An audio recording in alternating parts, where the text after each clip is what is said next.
Hey you guys, it's the Psycho Power Ranger once again, and I'm here to bring you something that I just kind of thought about the other day. I really love thinking hard about different builds and styles, and Skyrim caters to this a ton. So what I was thinking is I'm going to start releasing pretty good builds that you could use in Skyrim that will better enhance your experience and make you excel in several different areas. The first one I'm going to do is the Scout. He essentially focuses on light armor, shield and sword, a little side class and bows, smithing, focusing on some speechcraft, and enchanting, and possibly some sneak as well, but only in the higher levels. Alright my friends, here we go. It's time to start what we need to know about the Scout.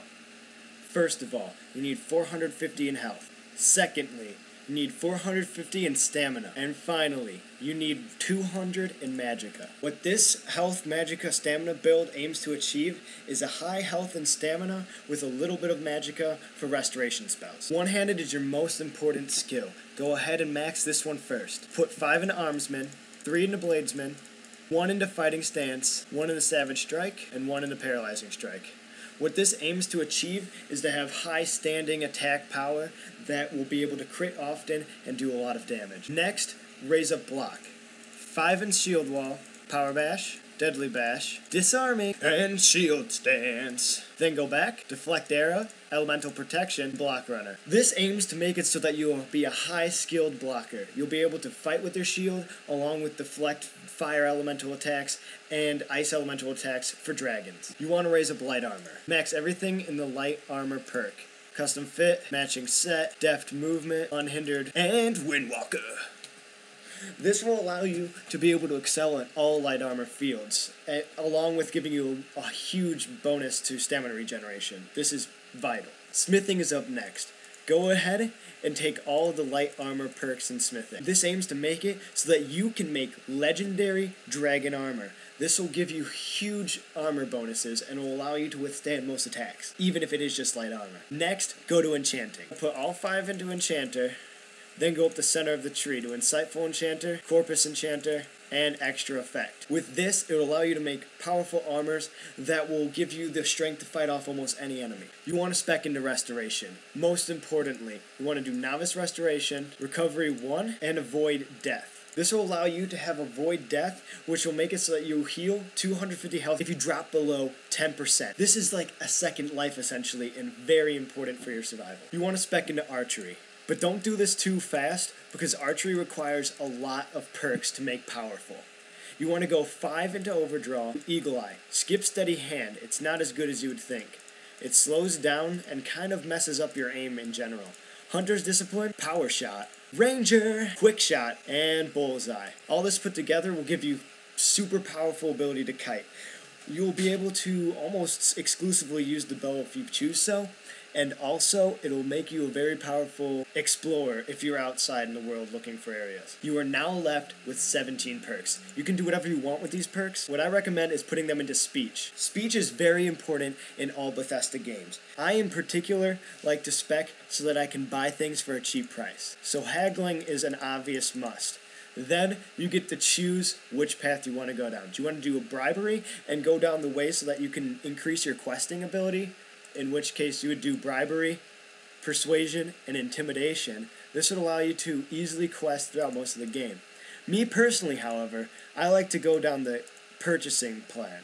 I mark all of the things on the left side of the speech tree, and now I am left with 7 perks to do with what I want. Okay, so me personally, I like to have restoration as well, which is why I gave myself the extra magicka. From here on out, the last 7 points are completely up to you.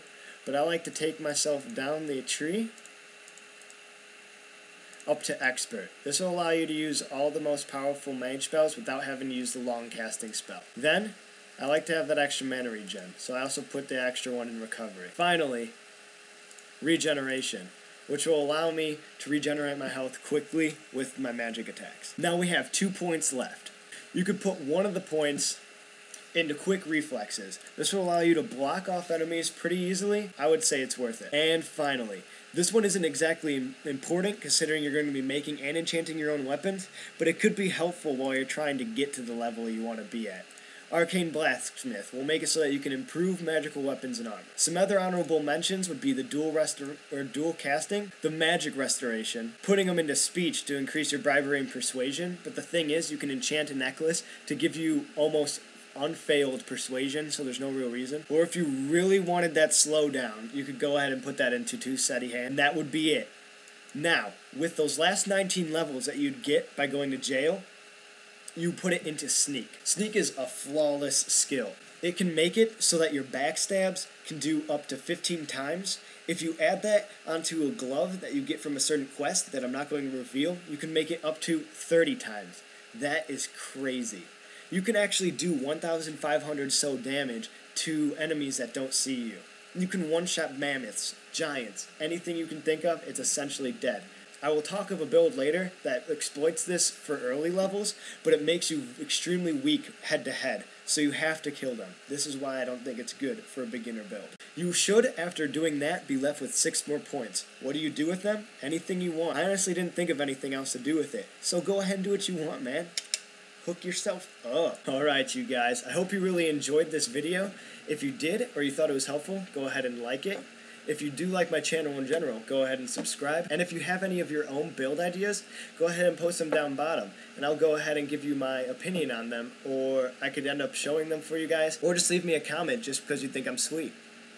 I have about 5 other builds that I've thought about so far, and I'm thinking about more on the way. Some of the main ones that I'm thinking about are a battle mage, a thief, like a straight up like sneak spec that comes out first and foremost, an assassin type build, a ranger, like straight up ranger type build, a 2-handed weapon user that also uses heavy armor, and a straight up mage. There will also be other classes that I'm thinking about as I go ahead and ponder on those, but for the most part, those are going to be the main ones that I'm talking about. If you like to see anything else though, go ahead and leave me a comment and I'll go ahead and start thinking about it. Anyways guys, thanks for watching. Peace out.